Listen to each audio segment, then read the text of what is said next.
Warahmatullahi wabarakatuh, sahabat analis Smart Indonesia, buat consulting dimanapun Anda berada, di Indonesia, di Malaysia, di Hong Kong, di Macau, di Singapura, Thailand, dan Anda yang sudah ketemu, sudah belajar bareng sama kita, semoga tetap selalu terinspirasi, sehat selalu, sukses selalu.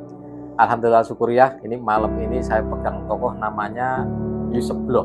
Jadi Sebloh ini tokoh ibu yang punya anak namanya Betur dan Cungkring. Tapi saya bukan cerita tokohnya, saya bukan cerita ininya, bagaimana wajahnya, bagaimana dalanya, bagaimana tentang kreativitasnya yang hidup. Teman-teman semuanya tahu tentang yang namanya dapur. Kalau dalam bahasa Jawa jenenge pawon. Pawon itu digunakan untuk mengolah masakan, mengolah sayur, mengolah yang nanti akan disediakan untuk keluarga. Di sebuah rumah yang namanya pawon, yang namanya dapur itu selalu menjadi protes pertama. Bahkan kalau zaman dulu, seorang wanita itu punya sesuatu yang bisa menjadi daya tarik dipinang oleh laki-laki kalau punya keahlian salah satunya di dapur atau di pawon, olah masak ini dan lain-lain. Bahkan yang namanya dunia bisnis sekarang ini, pariwisata terbesar adalah dunia kuliner. Apa kaitannya kuliner? Kaitannya dengan pawon. Zaman dulu di pawon kita mengenal yang namanya siwur, berbahan dari mulai batok kelapa, ada pegangannya menggunakan bambu, digunakan untuk yang namanya wadah, memindahkan air untuk memindahkan. Jadi gayung yang sekarang kita kenal ini kalau dulu namanya siwur. Lah, siwur ini biasanya digunakan untuk nyiduk. Artinya apa? Ngambil sesuatu dari sumber. Loh, wayang pawon menggunakan yang satu, menggunakan bahan bernama siwur ini karena diharapkan bisa mengambil dari sumber yang asli untuk dibagi-bagikan. Siwur gunanya untuk nyiduk dan nyirami dan bagi, bisa untuk masukkan dari tempatnya jembangan ke tempatnya wajan, dari tempayan ke tempatnya penggorengan, ke tempatnya ketel dan lain-lainnya. Setelah ada yang namanya siwur, ini ada lagi yang namanya centong. Kita selalu diberikan sesuatu hal yang ada di dunia harus menggunakan pat yang namanya cangking. Cangking don, cangking, cacah. Punya nasi sebakul untuk nyendok ke tempatnya tum-tuman, nyendok ke piring, nyendok ke tempatnya lain harus menggunakan yang namanya centong. Harus dicentong. Wayang pawon ini ketika membeberkan sebuah ilmu, membeberkan materi, membeberkan keterangan dengan konsep cangking menggunakan centong. Tidak manusia diberui sego langsung banyak, tapi dicentongke secukupnya supaya bisa ditelan dengan baik. Sampai di piring masih digunakan dengan sendok. Ning nek zaman biyen menggunakan suru, setelah nek nasi sing lembut kayak bubur pakai suru, tapi nek itu menggunakan tangan. Centong untuk memindahkan dari sumber yang besar ke piring sehingga bisa dibagikan merata.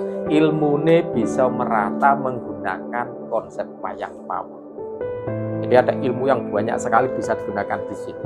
Ada lagi gunungan, kalau kita kenal gunungan di wayang kulit dengan gunungan yang berbentuk gunung itu merupakan peradaban alam dunia semesta, pergantian alam itu menggunakan gunung. Kalau di wayang kulit ini menggunakan kukusan.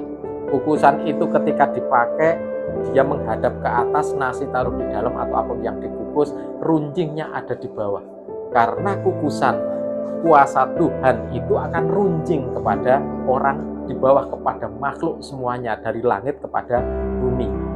Tuhan memberikan dari yang sangat besar kukusan kebalik, yang lebarnya di atas, runcingnya itu di bawah. Tuhan Maha Besar meruncing kepada makhluknya dengan kecil-kecil. Nek dibeli sing gede makhluknya tidak kuat, sehingga Tuhan Allah itu membagikan dari yang besar ke kecil. Ketika manusia sudah cukup makan, kukusan dicuci. Kukusan nek meletakkan di orang Jawa itu pasti dibalik, runcingnya di atas. Ketika sudah menerima nikmat harus kembali kepada Allah, kembali kepada Tuhan. Kukusan dibalik, semesta ini harus diajak bersyukur kepada yang tunggal, kepada yang satu, kepada yang maha agung. Ada lagi digunakan yang namanya kepyak, yang namanya menggunakan untuk proses. Kalau di wayang ada namanya yang digunakan untuk bunyi, sering dengar ada dok dok dok dok dok dok dok, lalu ada yang kencring, dring ding ding ding ding ding dan lain-lain. Kalau di wayang-wayang di Jakarta terdengar lebih nyaring, di Solo agak berbeda. Itu menggunakan sing untuk dodok, menggunakan yang namanya ulekan. Kenapa harus ulekan?